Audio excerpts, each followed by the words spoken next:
Now, 169 complaints of corporal punishment were received in the 2020-21 financial year. The SA Council for Educators says this is a problem that needs to be addressed. So let's get more now from the Council's Ella Mokgalane. A very good morning to you, Ella, and thank you so much for joining us.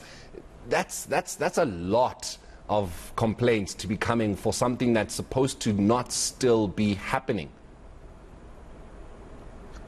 Good morning to you and to the viewers. Yes, we agree as council, because corporal punishment, as you would know, that it has been outlawed in terms of the abolition of Corporal Punishment Act, but also constitutionally it has been outlawed. From the child protection point of view, we have the Children's Act in South Africa that is also saying we need to be protecting children from harm. And ourselves as council, we have Section 3 of the Code of Professional Ethics that really says educators need to be adhering to the Code of Professional Ethics and not harm children in any way. And therefore, as council, we denounce any form of violence, including corporal punishment, because it is a way of punishing children and inflicting pain in them in a physical way. And yes, as council, obviously we've got processes and disciplinary procedures that we put in place in terms of making sure that we deal with this scourge in the country. Yeah, you know, to be able to describe it, Ella, still as a scourge, says that there's not a lot of accountability that is on behalf of the educators that continue to instill upon that, but also maybe even not a lot of spotlights that have been cast upon those who are infringing on the law. So in that regard, what do you as the South African Council for Educators actually do in your role in ensuring that this actually does not happen in schools? Do you have that authority that allows you to even identify these teachers that are transgressing, to give the psychosocial support that I'm sure that student or that learner will need as a result of that teacher who instituted corporal punishment? How do you guys actually play your role in eradicating this? One of the things that we do is to make sure that we come with a sort of a persuasive strategy. When you deal with the enforcement of the Code of Professional Ethics, there are two ways. One is to make sure that there are processes that will capacitate educators, empower them, educate them. We've got a handbook on the Code of Professional Ethics that is really indicating to educators different ways of behaving in a school context. We've got the Code of Professional Ethics that is giving them some guidelines in terms of what are some of the things that they need to be doing when they are confronted with the situation. We've got the values of the teaching profession that are bringing the positive way of dealing with learners in terms of the respect, in terms of human dignity, and making sure that we don't really perpetuate harm in schools and all that. But let me give you an example. We had a guest speaker in the last week, in fact, where we were talking about positive discipline, because we've got webinars that we run every Monday and also every Wednesday. And I believe you me, about 800 educators joined that webinar.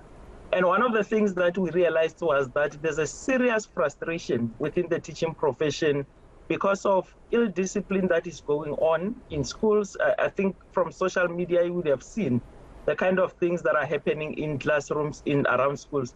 You also have in schools the teachers who are belonging to the Generation X, which are my age, you're 42 years, and the second boomers.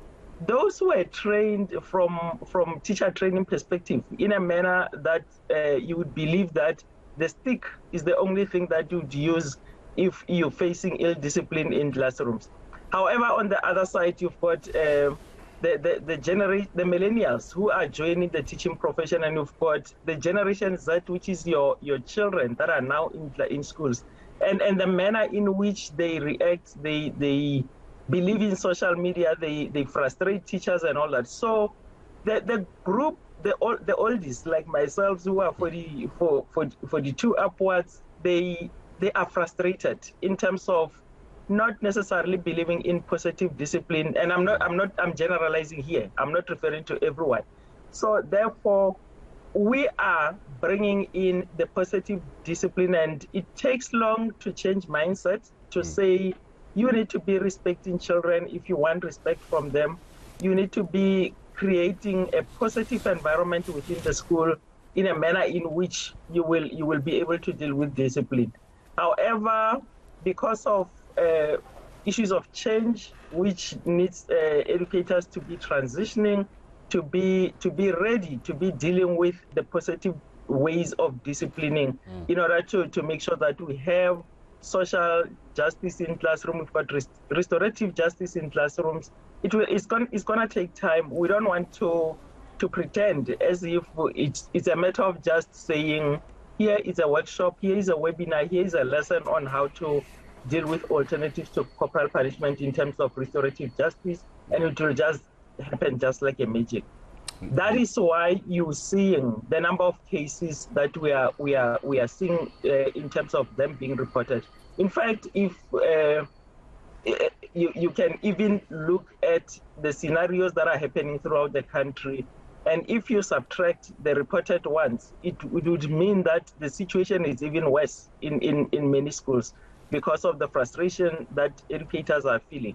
However, that does not promote the fact that we can just relax and say educators must continue with corporal punishment. Hence, we've got the Section 3 of the Code of Professional Ethics, which is really saying educators should not violate children in terms of physical abuse, physical assault, inflicting pain on them and all that.